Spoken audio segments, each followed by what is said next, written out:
கிறிஸ்துவுக்குள் பிரியமானவர்களே, மார்னிங் சாய் என்ற இந்த நிகழ்ச்சியின் மூலமாக உங்களை சந்திப்பதில் நான் மிகுந்த மகிழ்ச்சி அடைகிறேன்.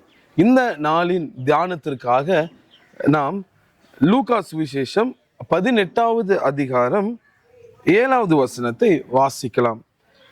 அந்தபடியே தேவன் தம்மை நோக்கி இரவும் பகலும் கூப்பிடுகிறவர்களாகிய தம்மால் தெரிந்து கொள்ளப்பட்டவர்களின் விஷயத்தில் நீடிய பொறுமை உள்ளவராயிருந்து அவர்களுக்கு நியாயம் செய்யாமல் இருப்பாரோ என்று இந்த வார்த்தை சொல்லுகிறது. எனக்கு அருமையானவர்களே, பாருங்க, ஏசப்பா நம்முடைய வாழ்க்கையில அவர் சில நேரத்தில் நம்ம யோசிக்கிறோம், ஆண்டவர் என்னுடைய சத்தத்தை அவர் கேட்கறது இல்லை, என்னுடைய ஜெபம் அவர் செவியில போய் எட்ட மாட்டேங்குது, நான் இவ்வளோ ஆண்டவர் இடத்துல ஜெபிக்கிறேன், ஆனால் என்னுடைய ஜெபத்திற்கு எந்த ஒரு பதிலும் கிடைக்கல அப்படின்னு சொல்லி நம்ம நிறைய காரியங்களை சொல்லுகிறோம். ஆனால் இந்த வசனம் நமக்கு ஒரு 2 காரியங்களை தெளிவாய் நமக்கு சொல்லுகிறது. அது என்ன சொல்லுது அப்படின்னா, அந்தபடியே தேவன் தம்மை நோக்கி இரவும் பகலும் கூப்பிடுகிறவர்களுக்கு. நம்ம எந்த காரியமாக வேணாலும் நம்ம வாழ்க்கையில் இருக்கலாம். ஒரு பண தேவையா இருக்கலாம், அல்லது தேவன் நமக்கு சுகம் அருள வேண்டின ஒரு தேவையா இருக்கலாம், நமக்கு ஒரு விண்ணப்பம் இருந்து அதை ஆண்டவர் நிறைவேற்ற வேண்டும், எதுவா இருக்கட்டுமே.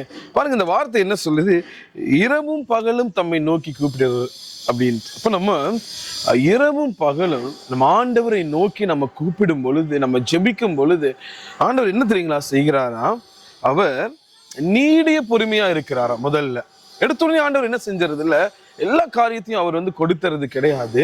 ஆண்டவர் பொறுமையா இருக்கிறார். ஏன் ஆண்டவர் பொறுமையா இருக்கணும்? அதுதான் முக்கியமான விஷயம். ஏன் பொறுமையா இருக்கிறாருன்னா, ஆண்டவர் எதுவுமே நமக்கு செய்யாமல் இருந்தாலும் நம்ம தொடர்ந்து விசுவாசத்தோடு ஜெபிக்கிறோமா என்பதை அவர் பார்க்க விரும்புகிறார். அதனாலதான் இந்த வசனம் சொல்லுகிறது, அவர் என்ன செய்யறாரு, நீடிய பொறுமை உள்ளவரா இருந்து பொறுமையா இருக்கிறார். நம்ம ஜெபிச்சுட்டே இருக்கிறோம், இரவும் பகலும் ஜெபிக்கிறோம், ஆனால் அவர் என்ன செய்யறாருங்க, எந்த ஒரு அற்புதமும் செய்யறதில்லை. அவர் நம்முடைய ஜெபத்துக்கு பதிலே கொடுக்காம ரொம்ப பொறுமையா நாட்களை ஆண்டவர் அப்படியே நீடித்து கொண்டே போகிறார். காரணம் என்ன, நம்ம தொடர்ந்து விசுவாசத்தோடு என்னதான் ஆண்டவர் பதில் கொடுக்காட்டியும் நம்ம நம்பிக்கையை இழக்காமல் ஜெபிக்கிறோமான்னு ஆண்டவர் பார்க்கிறாரு. அதுக்கப்புறம் ஏசப்பா என்ன செய்யறாரா, நீடிய பொறுமை உள்ளவரா இருந்து அவர்களுக்கு நியாயம் செய்யாமல் இருப்பாரா. கடைசியா என்ன செஞ்சாரு, அவர் நியாயம் செய்யாமல் அவர் இருந்துருவாரா? கண்டிப்பாலும் அவர் நியாயம் செய்கிறார் என்று இந்த வார்த்தை முடிகிறது. எனவே எனக்கு அருமையானவர்களே, இந்த நாள் உங்களை உற்சாகப்படுத்த விரும்புகிறேன். நீங்கள் எந்த காரியத்தை குறித்தாகிலும் உங்களுடைய இருதயத்துல இது எப்படி நடக்கும், இது என்ன ஆகுமோ நீங்க நினைச்சிட்டு இருந்தீங்கன்னா, நீங்க ஜெபம் பண்ணுங்க. இரவும் பகலும் நீங்க ஆண்டவர் இடத்துல நீங்க ஜெபிங்க. நீங்க ஜெபிச்ச உடனே எல்லாம் நடந்துருன்னு சொல்ல முடியாது. ஏன்னா அவர் நீடிய பொறுமையா இருந்து நம்ம எவ்வளவு ஜெபத்துல உறுதியா இருக்கிறோங்கிறத பார்ப்பாரு.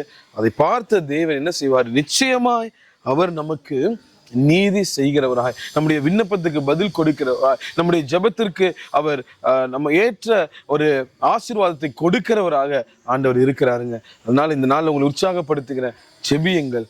நிச்சயமாய் கர்த்தர் உங்களுக்கு ஒரு அற்புதத்தை விளங்க பண்ணுவார். God bless you.